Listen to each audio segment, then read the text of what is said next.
Hello, ladies and gentlemen. For a second here, if you will, imagine that there was this big election. Now imagine that there was two people running for said election, and the person that won this election ended up becoming the leader of a country. This country with the strongest military, all the nuclear weapons, had all the power and wealth. Now imagine if the losing party, right, the losing candidate of this election ended up spying on his rival. Now imagine what happens if that rival spied spied on the winning candidate while that winning candidate was in office. That actually happened in this country, believe it or not. Hillary Clinton's campaign was caught red-handed spying on Donald Trump. Now, if you said this back in 2016, people might say, hey, that's a conspiracy theory, buddy. But it's not. It's proven fact now. I mean, we have actual proof now that Donald Trump was in fact spied on by Hillary Clinton, not only during the campaign, but after. Who was also spying on Donald Trump's, this was during the campaign, was the FBI. And one of the reasons that they may have been spying on him was because of the whole Ukrainian scandal. If you remember that, they tried to impeach Donald Trump because they said that Donald Trump told the Ukraine prime minister that he wanted him to look into what Joe Biden's son was doing, right? Essentially, because there was this big whole thing with a tech company and Joe Biden's son, and Joe Biden really, it was like some type of energy company, and Joe Biden's son was on the board of this company, and he really didn't have the qualifications to become a board member or know anything in this field, yet he was on the board member. It's because there was dirty stuff happening, and a prosecutor was looking into this whole scandal, and the prosecutor, Joe Biden, basically pressured, I think, the Ukrainian prime minister or a different Ukrainian prime minister. It gets all confusing. Anyways, eventually, this prosecutor who was looking into it gets fired, and Joe Biden had a pro quo telling him fire this Ukrainian prosecutor, or else I will not give you aid. You remember, Joe Biden at this point was not a presidential candidate. So how did he have the power to give Ukraine aid at all? Let alone withdraw the aid from them. He wouldn't have that power. So how would he threaten them then? This gets really interesting, right? So Trump was looking into this. And that's when they tried to impeach him. That's when they tried to play all these dirty games and all this other stuff. He was, of course, found not guilty because he didn't do anything wrong. All he told the Ukrainian prime minister was, look into it for me. That's it. That's all he did. Yet they went after him for it because they are, in fact, guilty of that themselves. They are the ones who colluded with Ukraine. Not only that, but the whole Russia collusion, whatever, yeah, that whole thing, that was also done by Hillary Clinton, because the whole dossier was made by a Western spy who was getting this information from Russia. That's right. They literally paid for a dossier made by a British spy. That was information that this British spy got from Russia. Yeah, this whole thing is just really confusing and mind-boggling, and I know a lot of Americans now feel like that, but it even gets more mind-boggling when you understand that the losing campaign, the Hillary Clinton campaign, was literally caught spying on a sitting president. This isn't when he was candidate Trump. No, this was when he's President Trump. So even after the election, they had in place mechanisms to spy on him. That they had some type of email server that was being monitored from the White House. So they were literally monitoring all White House correspondence. And the only thing that comes to mind is like a lot of people want to throw the word around like treason and stuff. I don't think that's treason. Treason is when you essentially give information or steal information and give it to a foreign power. That's not what happened here. That's not what happened here at all. Maybe sedition. This was a bunch of people who was taking information from the White House and then using it for political gain for their own self-interest. That ain't treason. Maybe it's sedition, but that's even a stretch. I mean, I don't know what you call this. All we know is it's super illegal. Donald Trump was using language like, if we were in a different time where our laws were much stronger, still be calling for the death penalty. And he might be right on this. Like this might be something that would have the founding fathers want as death, because this is so bad. I mean, I can't tell you how bad this whole scandal is, and nobody's talking about it. Like, I think the news was released on a Friday, and some people are picking up on it, but not many people are picking up on the story. Like, I can find it almost nowhere that there's more important stuff happening, like Ukraine and Russia and the war and all that kind of stuff. Will Russia invade Ukraine? And man, it makes me wonder if this whole war thing is just a narrative. It's just this is just one big lie in order to get us off the attention of what Hillary Clinton's campaign was really doing. And you remember the email scandal, right? Where she deleted all her emails and all that stuff, and she had a secret server that she was not supposed to have, and then she like bleached all her emails. That is what I mean. That's what happened. She was found not guilty on that. Well, she was not found not guilty on it. They never really prosecuted her because they claimed that she didn't know that she broke the law, even though she broke the law, which ignorance of the law doesn't exempt you from the law. Like, if you go out and murder somebody and then you say, I didn't know I was not supposed to murder, right? That's not going to fly. Well, that's kind of what happened with Hillary Clinton. She deleted her emails, pulled bleach on it, tried to cover it up, and then said, whoops, I didn't know I was not supposed to do that. Then why destroy the emails to begin with, first off? And second of all, why was he never prosecuted? Because he's protected.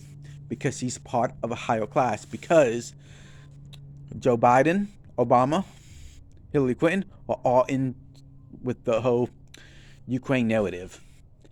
It all goes back to Ukraine. Ukraine is the starting of all this point. We talk about collusion. A lot of this collusion that we have found out, and a lot of this dossier stuff that we find out, started in Ukraine. Yes, the things are getting very interesting, and more is coming out, and more people are starting to wake up to the idea that, hey, these Democrat psychopaths, they're insane. I mean, it's not just their ideology. It's just not the fact that they're trying to bring socialism. It's the fact that they're pure evil. It's the fact that they're doing a bunch of illegal stuff that would get any of us thrown in jail. Yet, they're just sitting on a bunch of cash doing a bunch of illegal stuff, and nobody's doing anything because they own everything. They own the DOJ. They own the military. They own everything now. I mean, they're literally getting rid of Trump supporters out of the military. Makes you wonder, right? What happens if Donald Trump wins in 2024?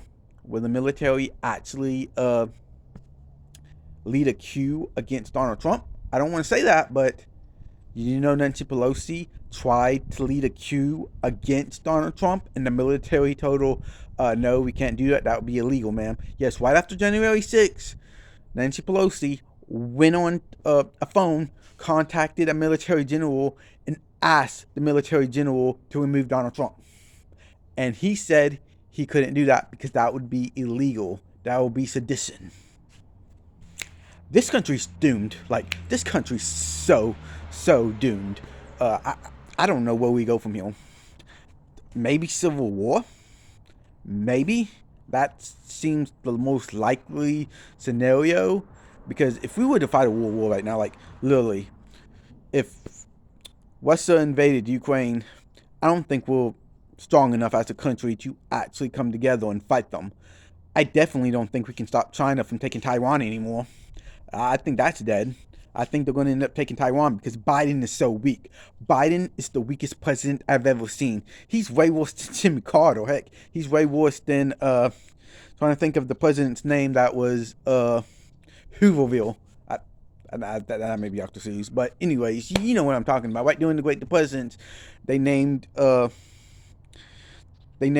cities, like when they were living homeless in boxes, they would build these like small towns or cities with these boxes, and they called them whatever the president's name was at the time, Villes or something. I want to say Hooverville, but not Dr. Seuss. But yeah, I mean, he's way worse than that guy, I think. And like, he is so weak on the world stage. Like, I can't believe how weak he really is. Like, he has now twice invited Russia to basically invade Ukraine. He has definitely. He's like, well, if it's small and cousin, that was the first time. And I remember him doing it the second time, and no one talked about it the second time. But yeah, I was surprised when he did it the second time. Like, what are you doing? Yeah, he did it when he was talking to the second time when he was talking to the German ambassador, and they both did a press conference together, and he's like, oh yeah, we're not going to use military force, we're just going to sanction you. Like, you do realize that Russia's now teamed up with China, so your sanctions ain't going to mean shit, dude. Not only that, but I mean, I don't think Vladimir Putin cares about these sanctions much anyways. He's just going to shrug and go, okay, whatever, I'm just going to take Ukraine, because Biden ain't going to do nothing.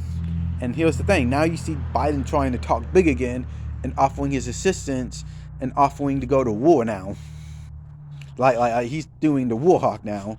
And it makes me wonder, does this report have anything to do with that now? It probably does. Like, let's face it. World War III might be started on the fact that Joe Biden is doing a bunch of illegal shit in Ukraine, and he doesn't want that money to dry up. So he's going to fend that with his life. So basically, World War III might be started on because Joe Biden's a fucking criminal, right? That's what World War III would be about if it was to be started. And let's face it, China and Western, they're evil dictator people, but they're smart. Their leadership is extremely smart. The president of China is extremely smart. He knows how to put down a revolution. He knows how to put down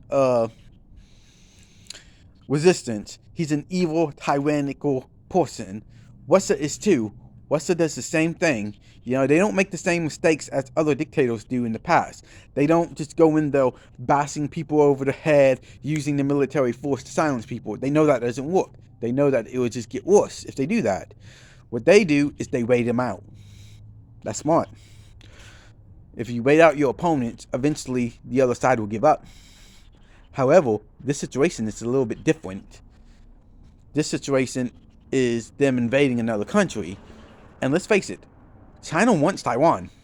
Because of all microchips, how everything works in our cars, in our phones, in our house, all that kind of stuff. Your work, your job, all the microchips are made in Taiwan.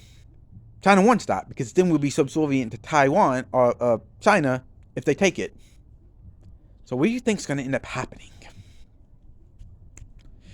Yeah, things are going to get bad, and they're not going to wait for Donald Trump, because if Donald Trump was in office, Donald Trump would do something because he'll make sure we have a strong military. Unfortunately,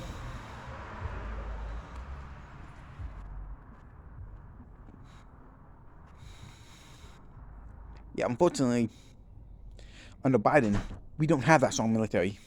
We don't at all. We don't have anything close to what would be considered a very, very, very powerful military. And that's insane. I mean, all military is literally learning about woke stuff. We have a general who said if we were to ever invade China or attack China, he would give China a phone call and tell them first. That's treason. Like, we literally have a general in our own military, top general, that committed treason while Trump was in office. Where do you think this is going to go? The way I see it is two speeding cars going down the road. There's a police officer, right? They both stop at the police officer. Two men get out. Both men are pointing at each other, saying, arrest this man. When the cop, confused, don't know what's going on, so both men take out a gun. and they point it at the cop. Now the cop's going to have to choose, right? If this cop chooses one man, he can't get them both. He's going to have to choose which one to arrest, right? Because one of these men is going to try to shoot him. He's going to have to take a side. And who do you think is going to take a side, right? This is what we're talking about when we talk about Civil War. A lot of people, when they think about Civil War, they think about what happened in the 1860s. They think about, like, line, people dressed up in gray, people dressed up in blue, a line of people, a front, two armies, whatever. That's not a civil war. Like, what we had in America, what we call a civil war, wasn't really a civil war. It was something completely different, because a civil war isn't actually a war. Like, you got to look into a history and look at how different civil wars around the world actually takes place, because they're far different than what you've seen. The best example for this would be the Spanish Civil War, and I encourage you all to look into the Spanish Civil War, because that stuff is similarly close to us. The Spanish Civil War is probably the closest you'll ever see of wartime in America, what's happening in this country. And it's insane when you think about that. It really, really, really is. I mean, it's so much exactly like what's going on in this country. And I'm shocked to hear what's going on during the Spanish, like what happened in the Spanish Civil War during the 30s. And these things don't just happen. Like, they don't just happen. These things take a long time. You know, a lot of people think the Civil War, it took place in the 1860s. Not really. Like, yes, the actual fighting took place in the 1860s, but the actual war, the actual cultural war, the actual classes, the actual all that kind of stuff took place long beforehand. These things just don't happen. They don't. And this is why I'm saying we're headed into a civil war. Like, I'm not talking about guns pewing. In fact, I think we're already in it. But we're not talking about pew pew, people shooting at each other, an army, a line. I don't think it's going to ever get that far.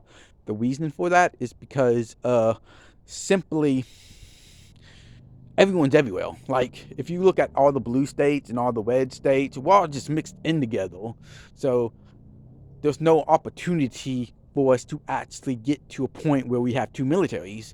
But we can get to a point where we have daily street battles, where we have two economies, where we have two separate countries, where we have two different heroes, where we have two different national anthems being played at football games, where we have people kneeling, where we have a bunch of this other stuff, where we have Black Lives Matters rioting, where we have January 6th, Republicans rioting.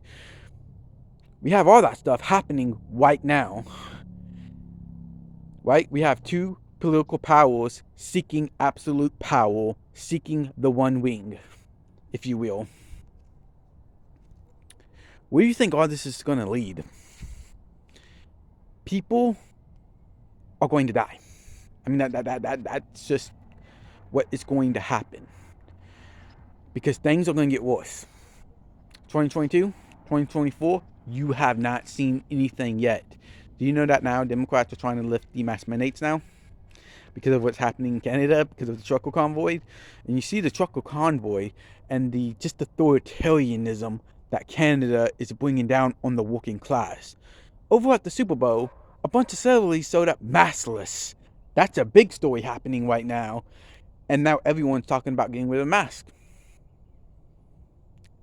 They've been doing this for over 2 years, people. This isn't anything new. They've been going maskless for a while. One of the Oscars was done in close proximity with no mask. I remember that, and nobody said a word. But now, because of what's happening in Canada, they all want to come out and say something.